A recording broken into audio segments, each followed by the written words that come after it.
안녕하세요. 저는 청각장애를 가지고 있는 40대 남자입니다.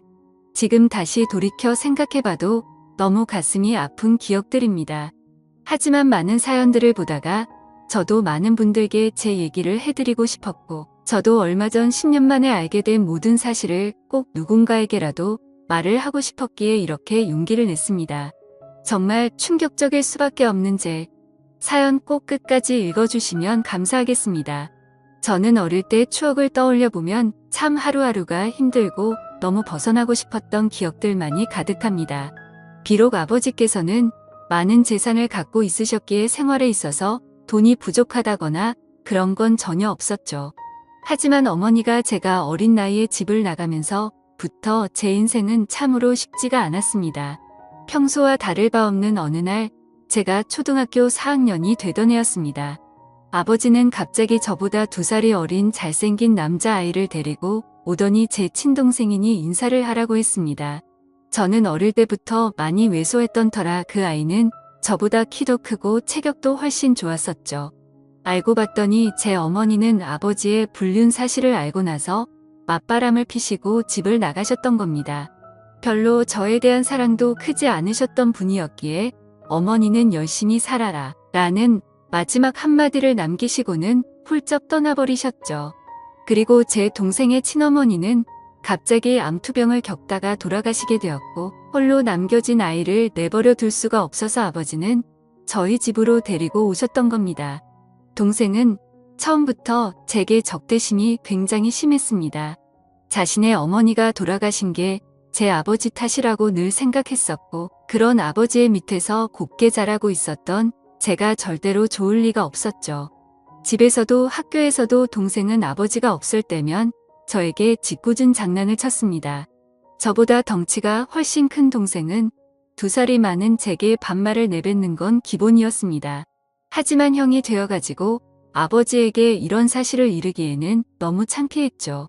그래서 그냥 아직 동생이 철이 없으니까 나중에는 달라지겠지라고 생각을 했습니다.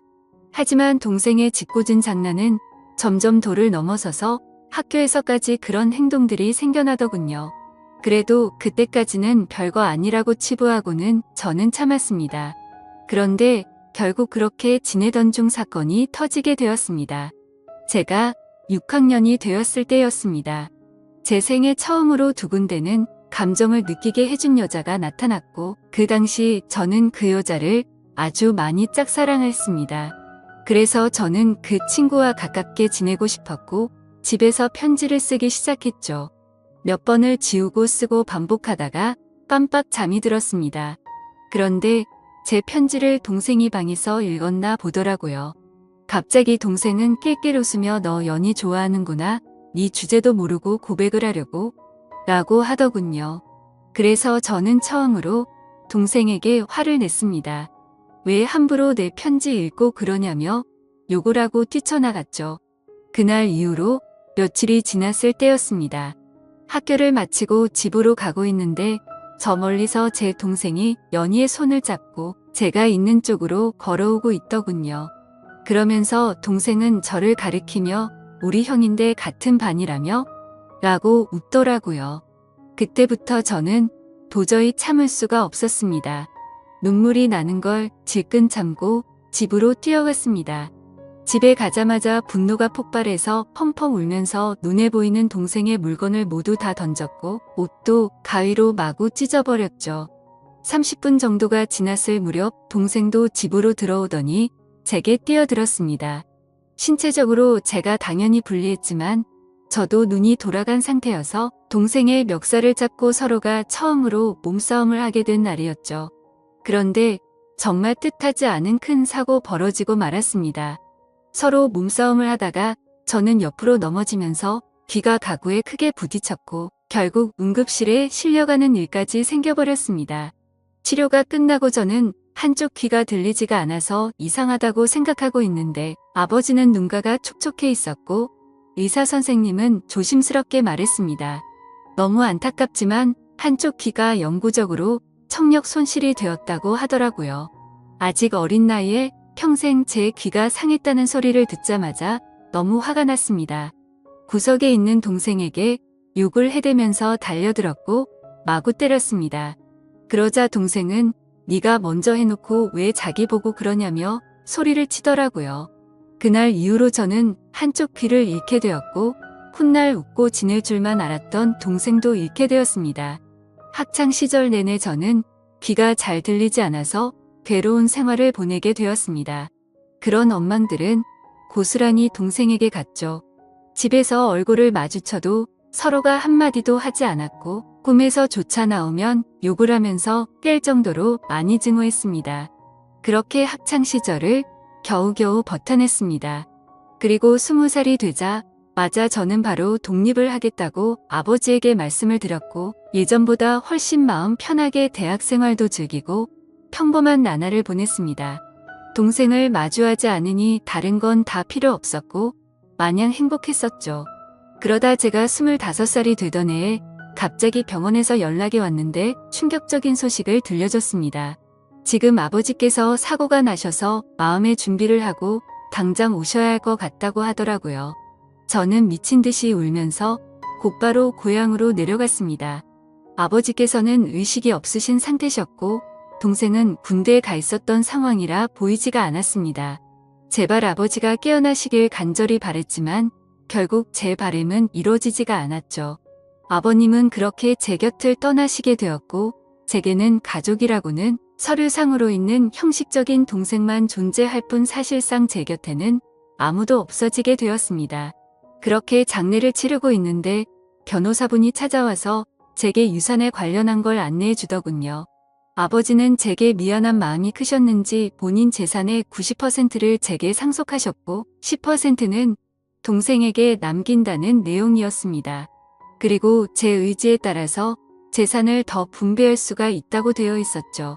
동생도 아버지의 소식을 듣고 휴가를 나왔고 저는 그 모습을 보자마자 욕이 나왔고 도저히 마주치기가 싫었습니다. 그래서 그냥 내가 있을 테니 너는 그냥 눈에 띄지 말고 들어가라고 말했죠. 울고 있던 동생은 네가 뭔데 이래라 저래라냐며 또 티격태격하게 됐고 유산은 어차피 너한테 10%밖에 가지 않을 거니까 그렇게 알고 있으라고 말했고 마음 같아서는 1%도 주기 싫다고 역겨우니까 말도 걸지 말라고 하고는 나와버렸습니다. 그런데 원래 성격 같아서는 날뛰었어야 할 내가 가만히 있더라고요. 아무쪼록 그렇게 아버지를 떠나보내게 되고 나서 저는 다시 서울로 올라가서 생활을 시작하게 됐습니다. 3년이라는 시간이 금방 흘러갔고 전 아내를 만나게 되었습니다. 저는 청각장애가 있던 터라 평범한 직장을 구하기는 어려웠습니다.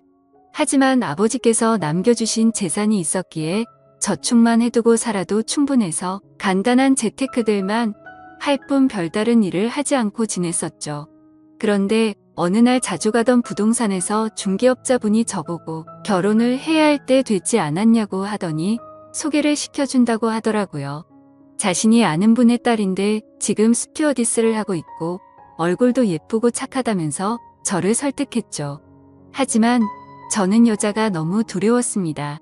여자들 몇 명이 다가온 적은 있지만 청각장애가 있는 사실을 알고 눈빛이 바뀌는 것도 여러 번 겪었고 저에게 관심이 있다기보다는 제 재산에 관심 있는 여자들이 대부분이었기 때문이었습니다. 그래서 저는 한사코 거절을 하고는 부동산을 나서게 됐죠.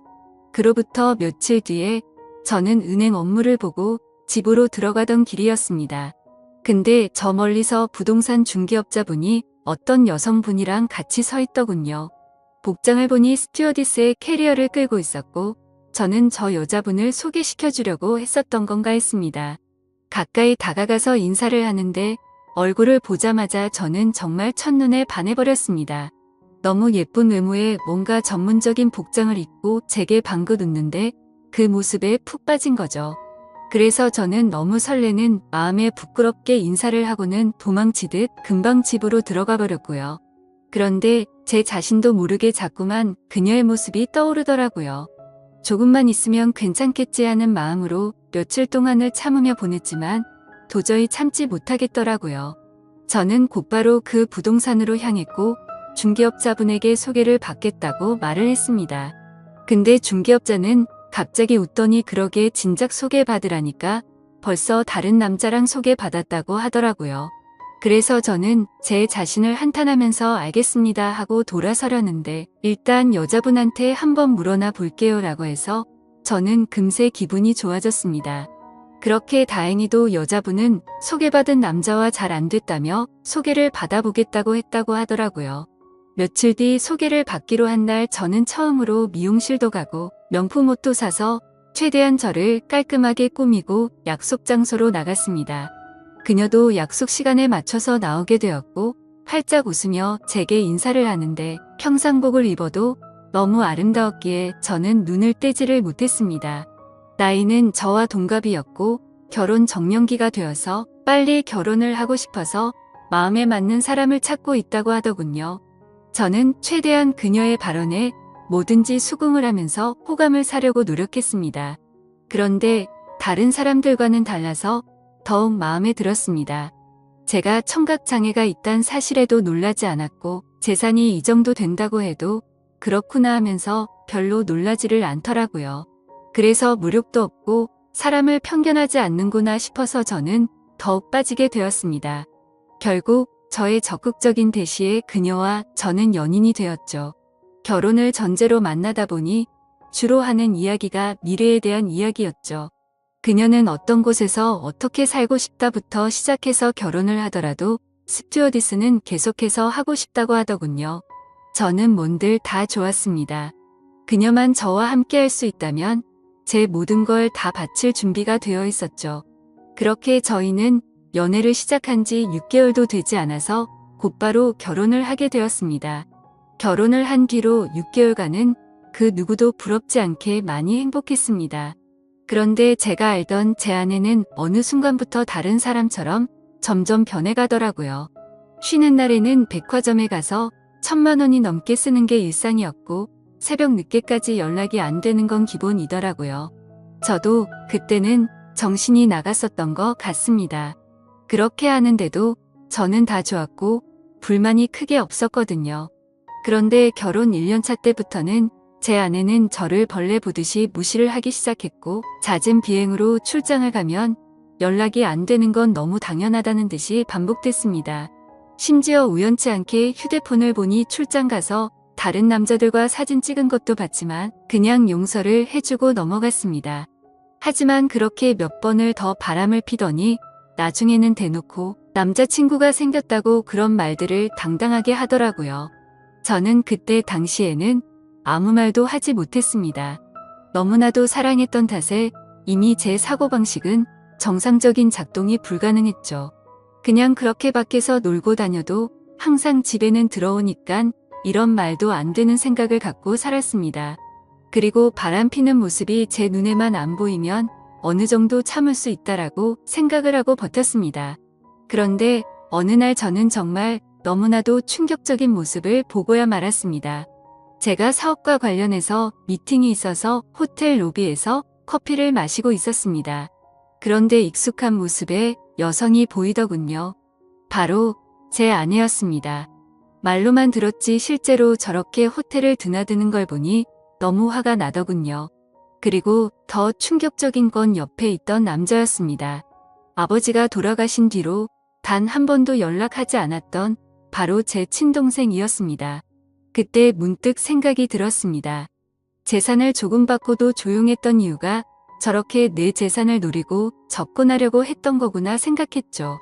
저는 곧장 폭발할 것만 같은 마음을 추스르면서 조용히 둘을 따라갔습니다. 사실 그때는 제발 제가 생각하는 게 아니길 바라는 마음으로 따라갔죠. 그런데 결국 그 둘은 같이 한 방으로 들어가게 되었고 저는 조용히 문 밖에서 눈물을 흘리면서 비참하게 서 있었습니다. 30분가량이 지나고 벨을 눌렀죠. 그러자 문이 열리더니 제 동생이 가운만 입은 채로 문을 열더라고요. 깜짝 놀라하는 동생을 보자마자 욕을 하고 몸싸움을 했습니다. 그러자 아내는 소리를 질러댔고 결국 경찰까지 부르게 되었죠. 저는 동생에게 일부러 접근했냐고 욕을 했습니다. 그러자 아내는 출장을 가다가 자신이 먼저 연락처를 물어봤고 만났다며 무슨 헛소리냐고 소리치더라고요. 참 황당하게도 바람 피운 걸 자랑이라도 된다는 듯이 저를 무시했습니다. 그러자 동생은 한마디 하더군요. 이제 모든 사실을 알았으면 그만 빌붙고 이혼 도장 찍고 꺼지라고 말하더라고요.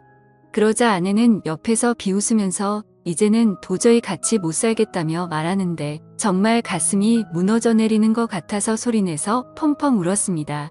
너무 행복하다고 생각했던 제 가정이 이렇게 무너지다니 믿을 수가 없었죠. 그때부터는 저도 도저히 버틸 자신이 없었고 모든 걸 내려놓기로 했습니다. 그렇게 저는 아내와 결혼 생활 2년 만에 결국 끝을 맺고 말았고 아내와 동생은 주변 사람들의 눈을 피해서 해외로 이민을 가게 됐죠. 그 뒤로 매일같이 술만 마셔댔고 일상생활을 전혀 하지 않고 살았습니다. 제 인생은 도대체 왜 이런가 싶었고 사람에 대한 배신이 너무 컸기에 앞으로 어떻게 살아갈 것인가만 고민했던 것 같습니다. 그런데 사람은 결국 시간이 모든 걸 해준다고 하네. 2해가 지나갈수록 저도 모르게 웃고 지내고 있더라고요. 그러다가 지금의 제 아내를 만나게 되었습니다. 너무 힘든 시기여서 여자에 대한 적대감이 심했었지만 너무나도 자연스럽게 제 마음속으로 들어오더니 지금은 결혼한 지 6년 차지만 단 한 번도 다툼 없이 행복하게 지내고 있습니다. 전 아내와 달리 사치도 절대 부리지 않고 항상 알뜰하게 저축하고 지내는 그런 천사 같은 여자를 만나게 되었습니다. 그러다가 2달 전쯤 갑자기 10년 만에 전 아내에게서 연락이 왔습니다. 해외 번호라 혹시나 싶었지만 그 혹시나가 맞더라고요. 저는 차갑게 말했습니다. 무슨 염치로 감히 나한테 전화를 다 하냐고 했죠. 예전에 있었던 일은 미안했다며 사과부터 하더군요. 그리고 그 다음으로 한 말은 정말 좀 많이 놀랐습니다. 사실은 동생이 이민을 오고 나서 2년도 채우지 못하고 세상을 떠났다고 하더라고요. 술만 마시면 매일같이 욕하던 동생이 이미 이 세상에 없다고 하니 너무 많이 놀랐습니다. 그래서 말을 더듬으며 물었습니다. 아니 왜 갑자기 멀쩡하던 애가 왜 죽었냐고, 그리고 죽은 지가 8년이 됐는데 그걸 왜 이제 말하냐고 했습니다. 그러자 전 아내는 할 얘기가 많은데 전해줄 것도 있으니까 다음 주에 들어가서 만나서 이야기하자고 하더라고요.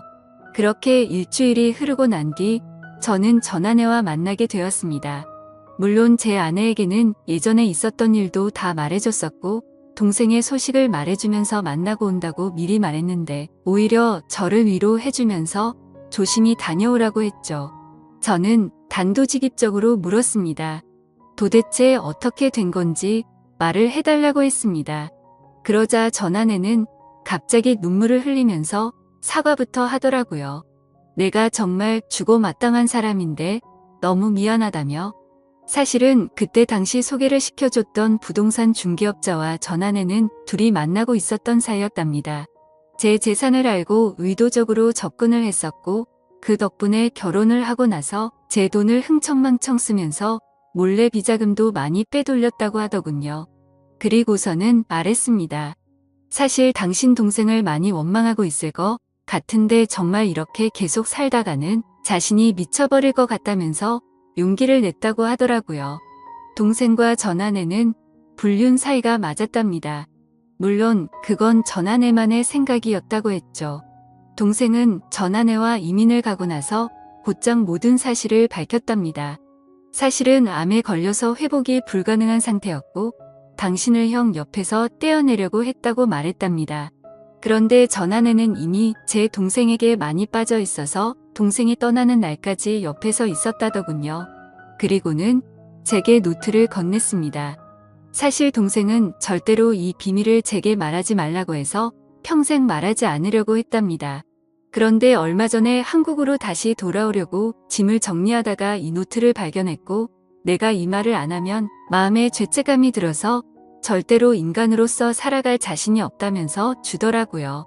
그렇게 전 아내는 미안하다면서 앞으로 잘 지내라고 하고는 자리를 떠났고 저도 차로 돌아가서 침착하고 노트를 펼쳤습니다. 아버지와 저 그리고 동생이 찍은 유일한 사진이 끼어져 있더군요.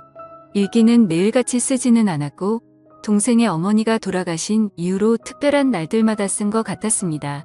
제가 청각을 잃은 날 쓴 일기를 보니 동생의 마음을 어느 정도 알 수가 있었습니다. 동생은 저에게 사고를 입힌 뒤로부터 매일같이 죄책감에 시달려 살았던 것 같습니다. 우리 엄마가 떠난 게 형의 잘못이 아닌 거 아는데 내가 왜 그랬을까 자책하면서. 그래서 그날부터는 제게 편한 거라면 뭐든지 해주려고 했더군요. 제가 동생에게 말을 하지 않으니 서로 말을 섞지 않는 게 어린 나이에는 배려라고 생각했고, 그날 이후로 자연스럽게 형과는 돌이킬 수 없는 사이가 됐다라는 글이 있더라고요. 그리고 학창시절 제게 놀림을 줬던 친구를 언급하면서 욕을 적었고 결국에 혼쭐을 내줬던 것 같습니다. 어느 날 동생이 얼굴에 멍투성이가 되어서 들어왔던 날이 떠오르면서 얼핏 기억이 났습니다. 아버지가 돌아가신 이후로는 자신이 눈에 띄지 않는 게 형의 행복이라 생각했고 절대로 다시는 나타나지 않으려고 했답니다. 그런데 가망이 없는 암이 걸렸다는 사실을 알게 되었고 저를 마지막으로 멀리서나마 보고 가려고 했답니다. 그렇게 저희 집으로 오던 중에 전 아내가 다른 남자와 저희 집으로 들어가는 걸 봤답니다. 동생은 제 결혼식도 멀리서 지켜봤었기에 아내의 얼굴을 알고 있었죠. 그래서 당장 뛰쳐들어가서 다 부숴버릴까도 생각도 했지만 제 성격을 너무 잘 아는 동생은 침착하게 자세한 내막을 알아봤고 자신이 나서봤자 제가 이혼하지 않을 거란 걸 알았답니다. 그래서 전 아내를 유혹해서 아무도 모르게 이혼을 시키려고 했는데 그날 호텔에서 우연치 않게 현장에서 걸려버리고 말았답니다. 그리고는 동생이 모진 말을 하자 형이 펑펑 우는데 가슴이 찢어지는 것 같아서 그날 밤새도록 울었다네요. 저는 그 글을 보는 순간 또 다시 미친 듯이 눈물이 났습니다. 동생의 마음을 몰라줬던 게 제 자신에게 너무 원망스러웠고 저를 위해서 자신을 희생하고 떠나간 동생이 너무 많이 보고 싶었습니다. 아마도 지금 제 아내를 제 동생이 보내준 게 아닌가 하는 생각까지 들었어요. 그래서 그날 저는 집으로 들어가서 아내를 보니까 어린아이가 된 것 마냥 너무 슬퍼서 소리내서 펑펑 울었습니다. 아내도 함께 울면서 앞으로라도 동생이 저 세상에서 행복할 수 있게 기도하자며 저를 위로해주더군요. 저는 형으로서 너무 한심했습니다. 어릴 때 실수로 일어난 그 사고를 유연하게 넘어가지 못해서 모든 짐을 동생에게 떠넘긴 것 같아서 너무 미안했습니다. 제 동생도 그 어린 나이에 엄마를 일찍 떠나보내고 모든 게 삐뚤어져 보이는 상처 많은 어린아이였을 뿐이었는데 말이죠. 앞으로 저는 제 동생을 평생 그리워하면서 살아갈 것 같습니다. 이 글을 읽는 분들, 제 동생이 저 세상에서 마음 편히 지낼 수 있게 짧게나마 위로해줬으면 하는 바람입니다. 소중한 시간 제 글을 읽어주셔서 모든 분들께 감사드립니다. 항상 행복하세요.